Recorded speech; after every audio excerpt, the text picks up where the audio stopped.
Facts about yawning. Here's some interesting facts about yawning. Why do we yawn? So, what happens when we are sleepy?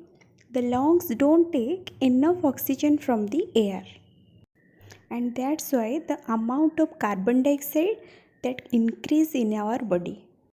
And this increasing amount of carbon dioxide sensed by the brain. So, the brain sends a message that causes us to take a deep, long breath. That's the yawning. So, now this yawning brings more oxygen to our body and decreases the carbon dioxide amount in the blood. Do you know the duration of yawning? That is approximately 6 seconds. When does people start yawning? Basically, people's yawning when they are sleepy, also when they are bored. And remember, people are more likely to yawn during the winter season.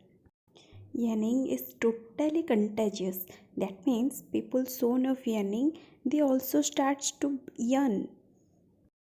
Even the thought of yawning can cause you yawn, and it has also seen in case of animals.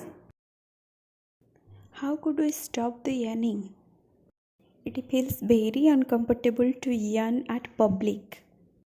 So if you want to control your yawning, then drink something cold and press something cold against you, especially on your neck region. And also stay active always. Yawning is very normal, but excessive yawning is not so good for our health. So it's best to see a doctor. Excessive yawning, that means that occurs more than once per minute. That might be a sign of or symptoms of certain medical conditions. It may be symptoms of brain tumors, heart attack, liver failure, like this. So if you think it's abnormal to you, so it's best to see a doctor.